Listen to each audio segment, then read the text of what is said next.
Groundswell. Breakfast plays a saxophone into the streets of San Francisco. Hundreds dancing, chanting, occupy everything, and other catchy slogans and hashtags and hand signals and drums and drums. I hold up my signs too, and marker and sweat mixing together they blur. I'm sure they're witty and clever, and what are we doing here? We are the manifestations of the collective discontent spilling forth from uplifted common consciousness across chills and news feeds and drums and drums. Right. So Margot and I go the wrong way with a few protesters who stray off towards Bryant Street. People who get lost are part of the 99%, we giggle. And our faces are encased in glass. We look at each other like fishes in an aquarium.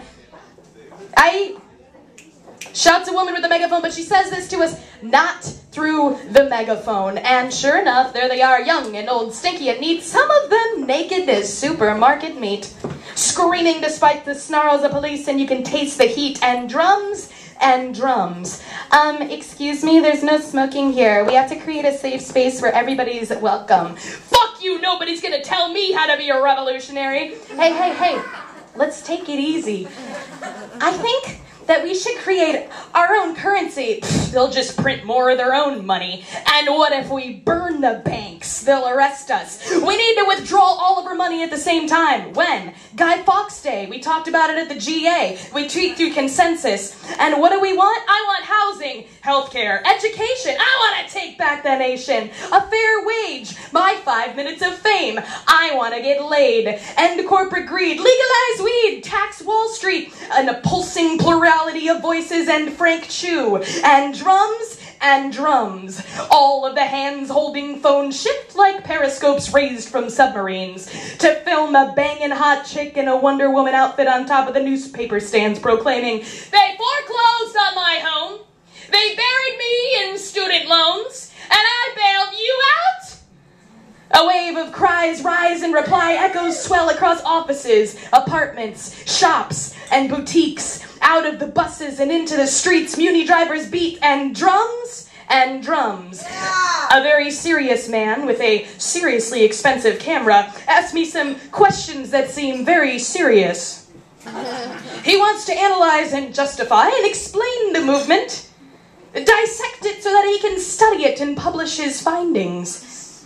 I'm sure many men wearing neckties will skim it at work or on their way. I don't care much for what he has to say, for the same reason I never want to know the scientific chemical reaction process that makes the leaves change. They become beautiful colors and grow crunchy in fall. There's so much magic everywhere, and drums and drums. A 17-year-old girl with a bandana covering half of her face hands me some socialist literature. I stuff it into my purse next to the general strike flyers and some poem that a dude dressed like a king of hearts gave me. My purse is hella occupied. Mic check, mic check. In Oakland, Scott Olson was attacked while peacefully demonstrating. We are each other's microphones, amplifiers, documentation, inspiration, and drums and drums. This is bigger than me. There's a shared sense of, did you feel that? Like an earthquake, when all the lights begin to flicker and the world seems to shift and the only thing left to do is look around at each other. And then you either freeze or you move out of the way and you notice everything, you see? Your eyes become lasers, directing focused beams of attention towards the strangest things, like the subtle difference in the shade of two bricks and the way the wires start to look like a corset ties for the sky begging to be unraveled, and how the pavement suffocates the plants underneath, and the smell of a freshly lit match, and we're breathing one breath and beating one beat, and there's tears in my face, and I'm not sure if they're my own, because I don't remember crying, I just remember dancing and singing and laughing and drums and... Thank you, folks.